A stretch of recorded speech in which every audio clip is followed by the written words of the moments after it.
Narito tayo ngayon upang matunghayan ang update sa love team serye nila Kuya Ruel and Miss Rachel. Oh, my angel, angel, baby, angel. Mr. Cupido, ako na may tulungan mo. Ikaw nga ba si Mr. Right?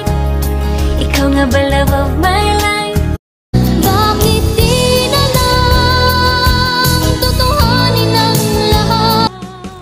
Sa pagpapatuloy ng ating istorya ay pumunta naman si Kalinga Prab sa bahay na pinapagawa para kila Miss Trixie. Doon ay nakita niya din na nagtatrabaho si Kuya Ryan.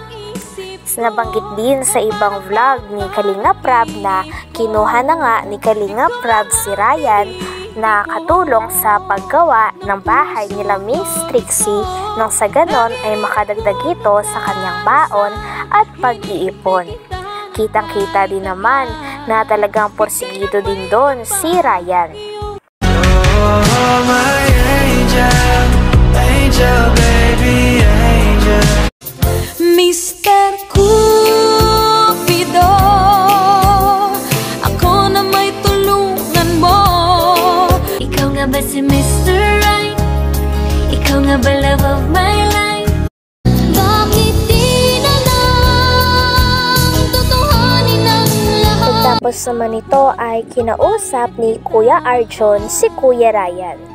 Pinayuhan niya na baka pwede daw na lumayo na lang si Kuya Ryan kay Kuya Ruel and Miss Rachel, sapagkat sa nakikita daw nila ay si Miss Rachel and Kuya Ruel talaga ang bagay.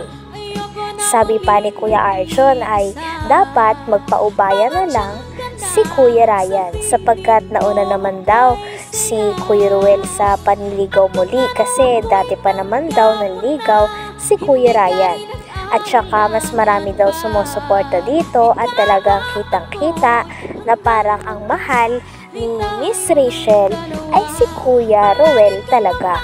Kaya ang payo ni Kuya Arjon para kay Ryan ay sumuko na lang at ipaubaya na si Miss Rachel kay Kuya Ruel. At wag na itong guluhin nang sa ganon ay magkaroon ng happy ending ang dalawa. Oh, my angel, angel, baby, angel. Mr. Cupido, ako na may tulungan mo. Ikaw nga ba si Mr. Right? Ikaw nga ba love of my life? Bakit di na lang tutuhanin ang lahat? Dahil nga nagpayo ng ganon si Kuya Arjon, ay sumabat naman si Dr. Love.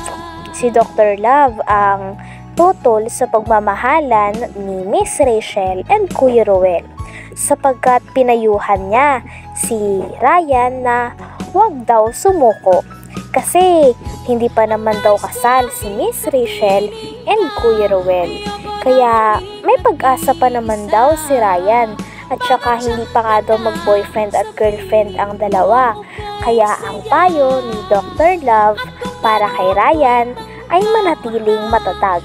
Ipaglaban niya daw ang kanyang karapatan na umibig at dapat daw hindi daw ito magpatinag sa mga pagsubok.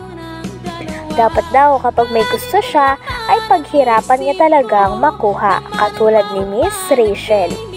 Talagang kayang-kaya niya daw ito sapagkat deserving din naman siya kay Miss Rachel. Kailangan lang daw ay hindi siya sumuko. Oh, my angel, angel, baby, angel.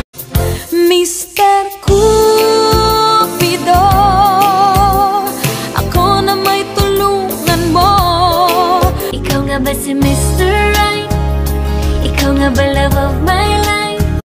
Bakit di na lang tutuhanin ang lahat?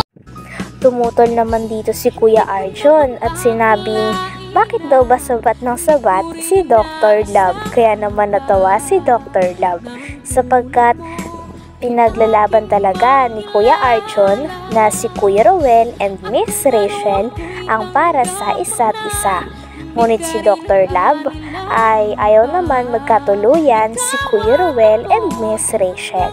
Kaya pinapayuhan nito si Kuya Ryan na talagang huwag sumuko at abutin ang kanyang ninanais na si Miss Rachel. Dapat daw ay hindi magpatinag si Ryan sa mga pagsubok. Pagtapos naman ng pagtatalo ng dalawa ay kinausap na ni Kalinga Prab si Ryan. Oh, my angel, angel, baby, angel. Mr. Cupido, ako na may tulungan mo. Ikaw nga ba si Mr. Right? Ikaw nga ba love of my life? Bakit di na lang tutuhanin ang lahat?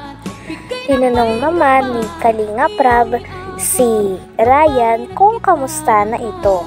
Sabi naman ni Ryan ay okay na okay lang daw siya at sobrang salamat daw sapagkat pinigay ni Kalinga Prab ang trabaho na ito sa kanya.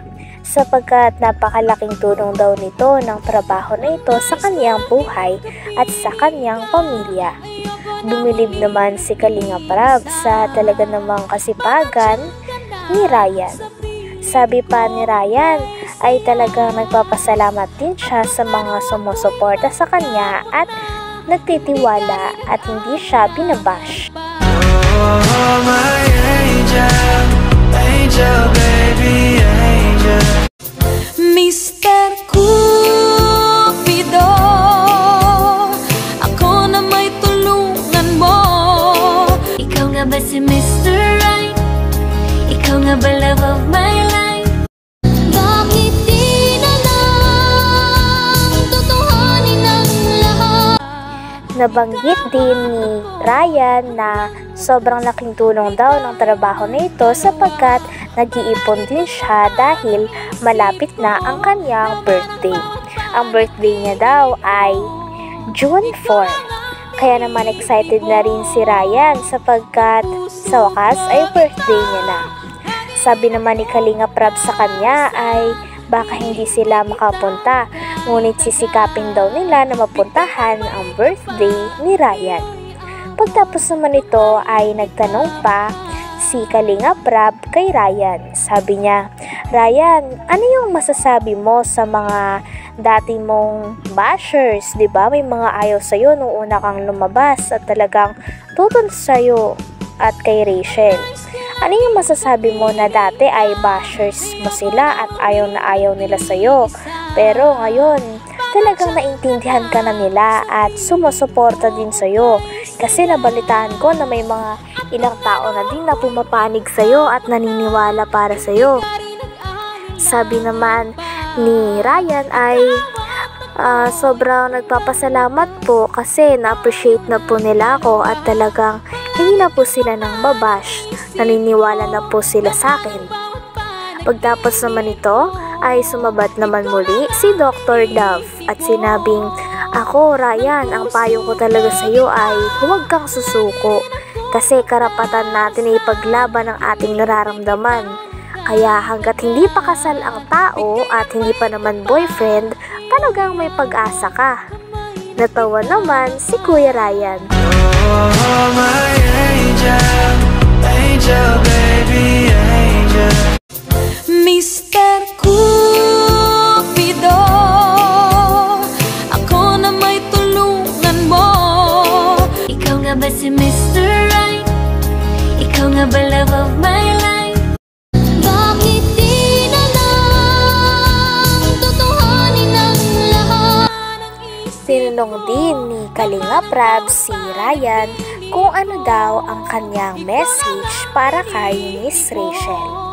Nang sinabi naman ito ni Kalinga Prab ay parang kinilig talaga si Kuya Ryan. Katabi pa ni Kuya Ryan si Dr. Love nung tinanong ito.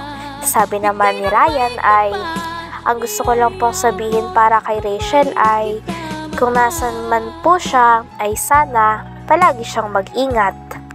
Kinilig naman si Dr. Love. Hanggang dito na lamang muna ang ating update sa istorya nila Kuya Ruel and Miss Rachel. Maraming salamat sa inyong panonood. Bye!